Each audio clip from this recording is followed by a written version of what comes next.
Hello friends, welcome back to my channel. तो आज के इस वीडियो में मैं आपको एक्सप्लेन करने वाली हूँ 2021 में आई मूवी लाहौर कॉन्फिडेंशियल। तो चलिए विदाउट वेस्टिंग टाइम मूवी का एक्सप्लेनेशन स्टार्ट करते हैं। मूवी स्टार्ट होती है राजीव और युक्ति नाम के दो रॉ एजेंट से जो कॉल पर बात कर रहे थे। अब युक्ति की बात करें तो युक्ति पाकिस्तान एम्बेसी में काम करती है, लेकिन वो एक रॉ एजेंट थी। युक्ति राजीव को बताती है कि पिछली बार जब जवानों पर हमला हुआ था उसमें किसका हाथ था। युक्ति ये भी बताती है कि अब उन्हें सबसे ज्यादा खतरा वसीम अहमद खान से है। इंडिया के खिलाफ टेररिस्ट एक्टिविटी में उसका नाम सबसे आगे था। युक्ति बताती है कि उन्हें जल्द से जल्द उसे पकड़ना होगा। युक्ति बताती है कि वसीम की इंफॉर्मेशन रौफ के पास होगी। अब रौफ की बात करें तो उसे शेरो शायरी का बहुत ज्यादा शौक था, इसलिए वो मुशायरा ऑर्गेनाइज करता जिसमें काफी बड़े बड़े लोग आते थे। इसलिए रौफ को कौन क्या कर रहा है ये सब कुछ पता होता, लेकिन वो युक्ति से ज्यादा बात नहीं करता क्योंकि शायद उसे डाउट है कि युक्ति रॉ में है। लेकिन राजीव कहता है कि उसके पास एक ऐसी लेडी है जो उसके करीब जा सकती है, लेकिन युक्ति का कहना था कि वो काफी इमोशनल है, इसलिए वो सोच समझकर डिसीजन ले। लेकिन राजीव का डिसीजन फाइनल था। राजीव अनन्या श्रीवास्तव को चूज करता है। अब अनन्या की बात करें तो वो काफी इंट्रोवर्ट लड़की थी और उसे भी शेरो शायरी बहुत पसंद थी। उसकी मम्मी चाहती है कि उसकी जल्दी से शादी हो जाए, लेकिन अनन्या को किसी में इंटरेस्ट नहीं था। शायद अनन्या का पहले डिवोर्स हो चुका है और वो नए रिलेशनशिप के लिए रेडी नहीं थी। वो जब ऑफिस जाती है तो राजीव उसे बताता है कि उसे पाकिस्तान जाना होगा। एक्चुअली अनन्या रॉ से बिलोंग करती है, लेकिन वो फील्ड में एक्टिव नहीं थी। पाकिस्तान का नाम सुनकर अनन्या वहां जाने के लिए मना करती है, लेकिन राजीव उससे झूठ बोलता है। राजीव कहता है कि अनन्या को वहां जाकर शायरों पर किताब लिखनी है। अब ये सुनने के बाद अनन्या काफी खुश हो जाती है। राजीव उसे कहता है कि अगर उसने ये काम कर दिया तो वो एक रॉ एजेंट भी बन जाएगी। अब अनन्या ये बात अपनी माँ को बताती है, लेकिन उसकी माँ को भी ये पसंद नहीं आता। वो चाहती थी कि अनन्या शादी कर ले, लेकिन अनन्या तो 1 साल के लिए पाकिस्तान जा रही थी। वो नाराज थी, लेकिन फिर भी अनन्या पाकिस्तान आ जाती है। वहाँ पर हम युक्ति को देखते हैं जो एक लड़के के साथ सेक्स कर रही थी, जिसके बाद वो अनन्या से मिलती है और अनन्या को वो रौफ से मिलवाती है। रौफ को जैसे ही पता चलता है कि अनन्या को शेरो शायरी का बहुत शौक है, वो उससे काफी ज्यादा इम्प्रेस हो जाता है। जिसके बाद रौफ अनन्या को एक मुशायरे में बुलाता है। अनन्या सोच रही थी कि वो मुशायरे में जाए या नहीं, लेकिन युक्ति उसे वहां जाने के लिए कन्विंस कर लेती है। जिसके बाद अनन्या वहां पर मुशायरे में जाती है और वहां पर काफी सारे शायर आए थे। वहां पर उसकी और रौफ की बातचीत होती है और रौफ उसे बताता है कि वो नॉनवेज नहीं खाता, ना ही शराब पीता है, क्योंकि उसे ये सब बिल्कुल भी पसंद नहीं था। अब रौफ की ये सारी बातें सुनकर अनन्या भी काफी इम्प्रेस हो गई थी। जिसके बाद अनन्या देखती है तो रौफ एक आदमी के साथ बात कर रहा था। अगले दिन अनन्या जब ऑफिस जाती है तो उसे पता चलता है कि रॉ के 2 एजेंट को सुलेमान नाम के एक आदमी ने किडनैप किया है। अब ये सुनकर अनन्या डर जाती है कि पता नहीं उनके साथ क्या होगा। युक्ति अपने सोर्सेस से पता लगवाती है तो उसे उस आदमी का फोटो मिल जाता है। अनन्या जब उसे देखती है तो वो काफी ज्यादा शॉक थी, क्योंकि कल रॉफ के साथ यही आदमी बात कर रहा था। अनन्या भी काफी टेंशन में थी, लेकिन युक्ति काफी रिलैक्स थी। युक्ति कहती है कि ये सब उनके लिए आम बात है और वो दोनों रॉ एजेंट सेफली घर वापस आ जाएंगे, क्योंकि अगर पाकिस्तान ने उनके साथ कुछ किया तो पाकिस्तान को सिर्फ इंडिया को नहीं बल्कि पूरी दुनिया को जवाब देना होगा। और जैसा युक्ति ने कहा था वैसा ही होता है और वो दोनों रॉ एजेंट्स वापस आ जाते हैं। लेकिन इस सब से अनन्या काफी डर गई थी, क्योंकि उसे लग रहा था कि रॉफ का इसके साथ जरूर कुछ कनेक्शन होगा। रॉफ उसे बार बार कॉल कर रहा था, लेकिन अनन्या उसके कॉल रिसीव नहीं करती। कुछ दिनों तक अनन्या अपने आप को घर में ही बंद कर लेती है। युक्ति ये देखकर काफी ज्यादा टेंशन में थी और वो राजीव को बताती है कि अगर अनन्या ऐसे ही करती रही तो उनके मिशन का क्या होगा। युक्ति चाहती है कि वो अनन्या को सब कुछ सच बता दे कि उसे रॉफ के करीब जाना है और सारी इन्फॉर्मेशन निकालनी है, लेकिन राजीव उसे मना करता है क्योंकि वो जानता था कि अनन्या काफी इमोशनल है। जिसके बाद युक्ति अनन्या के घर जाती है। वो अनन्या को बताती है कि उसे रॉफ से मिलना चाहिए, क्योंकि रॉफ बुरा इंसान नहीं है। एक्चुअली अनन्या को एक जेम्स नाम के आदमी के आर्टिकल्स पढ़ना बहुत पसंद था और युक्ति उसे बताती है कि रॉफ ये जेम्स है जो टेररिस्ट के बारे में सारे आर्टिकल्स लिखता है। इसलिए अनन्या को लगता है कि रॉफ सुलेमान के साथ इसलिए बात कर रहा होगा क्योंकि कोई न्यूज निकालनी होगी।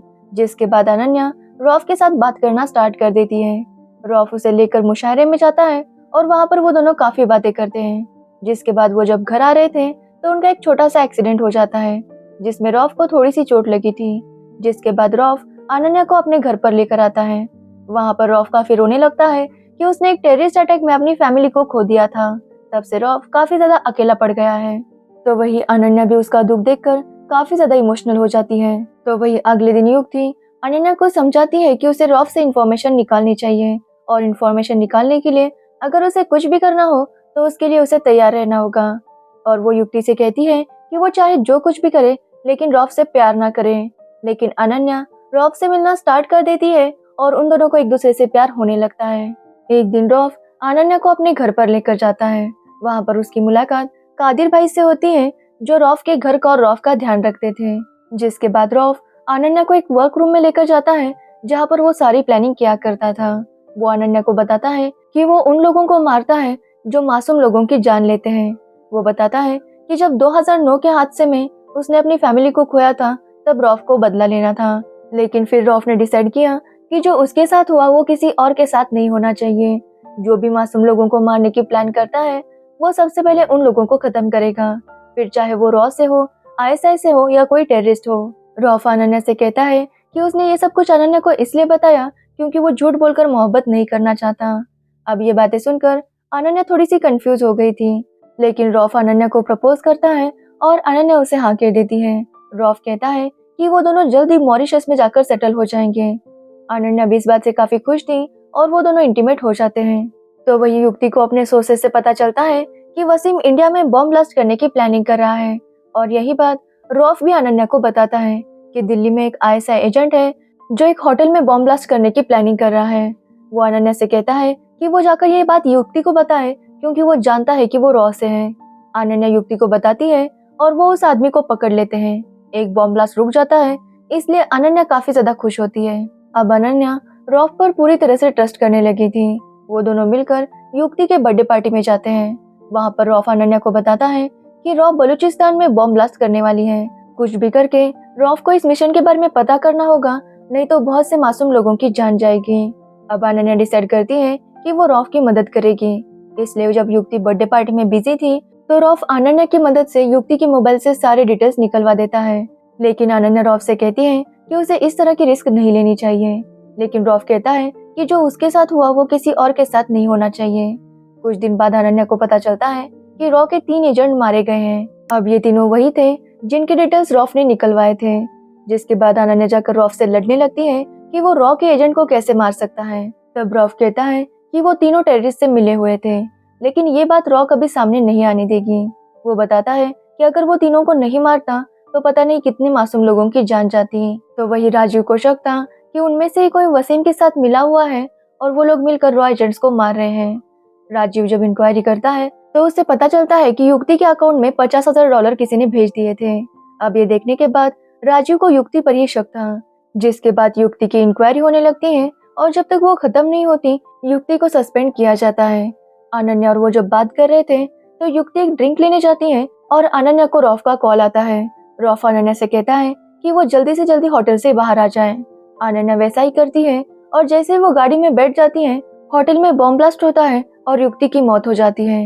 अनन्या को ये देखकर काफी बुरा लगता है और उसे यही लग रहा था कि ये बॉम्ब ब्लास्ट रॉफ ने किया होगा। लेकिन रॉफ समझाता है कि ये बॉम्ब ब्लास्ट रॉ ने किया था क्योंकि युक्ति टेररिस्ट के साथ मिल गई थी और ये बात अगर लोगों को पता चल जाती तो रॉ की काफी बदनामी होती, इसलिए रॉ ने प्लान करके युक्ति को मरवा दिया। लेकिन अनन्या काफी टेंशन में थी तो रॉफ उसे कहता है कि उसे कुछ दिनों के लिए इंडिया वापस जाना चाहिए, तभी अनन्या बेटर फील करेगी और रॉफ की वजह से कहीं वो मुसीबत में ना फंस जाए। वो अनन्या को कन्विंस करता है, जिसके बाद अनन्या वापस इंडिया आती है। रॉफ उसे वादा करता है कि वो दोनों दिवाली साथ में मनाएंगे। जिसके बाद अनन्या इंडिया आकर अपनी बुक कंप्लीट करती है। 3 महीने हो जाते हैं और एक दिन वो राजीव से मिलने जाती है। तब उसे पता चलता है कि युक्ति भी जिंदा थी। युक्ति बताती है कि अनन्या को थोड़ा सा अलर्ट रहना चाहिए था क्योंकि जो रॉफ है वही टेररिस्ट वसीम था। एक्चुअली रॉ को पहले ही पता चल गया था कि अनन्या रॉफ के साथ मिल गई है। जब युक्ति की बर्थडे पार्टी में अनन्या रॉफ की मदद कर रही थी तो एक रॉ एजेंट को उन पर शक हुआ। तब से उन्होंने रॉफ के ऊपर कड़ी नजर रखी और उन्हें पता चला कि ये कोई रॉफ नहीं बल्कि वसीम अहमद खान है। इसी ने रॉ के 3 एजेंट्स को मारा था और उस होटल में बॉम्ब ब्लास्ट भी वसीम ने ही करवाया था। अब ये सब कुछ सुनकर अनन्या काफी ज्यादा शॉक थी कि वो एक टेररिस्ट की मदद कर रही थी। तब अनन्या को पता चलता है कि वसीम की फैमिली जिंदा है और वो अपनी वाइफ और बच्चों के साथ रहता है। ये सब सुनकर अनन्या सबसे माफी मांगती है और सबसे रिक्वेस्ट करती है कि उसे एक और चांस दिया जाए क्योंकि इस बार वो वसीम को सबक सिखाना चाहती थी। तो वही राजीव भी जानता था कि वसीम के अनन्या सबसे करीब है, इसलिए वही सारी इन्फॉर्मेशन निकाल सकती है। जिसके बाद अनन्या फिर से पाकिस्तान चली जाती है। दिवाली का टाइम था और वसीम भी उसका इंतजार कर रहा था। अनन्या उसे ऐसे दिखाती है कि उसे कुछ भी पता नहीं। वसीम जब अपने काम से बाहर जाता है तो अनन्या उसकी वर्क रूम में से सारे फोटोज और वीडियोस रॉ को भेज देती है। और जब वसीम अपनी वाइफ और बच्चों के साथ बर्थडे सेलिब्रेशन कर रहा था तो अनन्या वहां पर गेटअप चेंज करके जाती है और वसीम को वहीं पर गोली मार देती है। जिसके बाद वो वसीम के घर आती है और वहां पर कादिर भाई थे। वो कादिर भाई को बताती है कि किसी ने वसीम को मार दिया और जिसने भी उन्हें मारा है वो उसका बदला लेकर रहेगी। अनन्या कहती है कि अब से वो वसीम के सारे काम संभालेगी, यानी कि अनन्या अब रॉ को सारी वसीम की जानकारी भेज दिया करेगी। और रही बात कादिर भाई की, तो वो भी एक टेररिस्ट थे और ये बात भी अनन्या को पता थी। इसलिए अब अनन्या उन्हीं के बीच रहकर अपना बदला लेगी और यहीं पर ये मूवी एंड हो जाती है। तो ये थी लाहौर कॉन्फिडेंशियल मूवी की स्टोरी। अगर आपको इस मूवी की स्टोरी और मेरा एक्सप्लेनेशन पसंद आया हो तो वीडियो को लाइक कमेंट शेयर जरूर करना और मेरे चैनल को सब्सक्राइब करना बिल्कुल मत भूलना। Thanks for watching the video.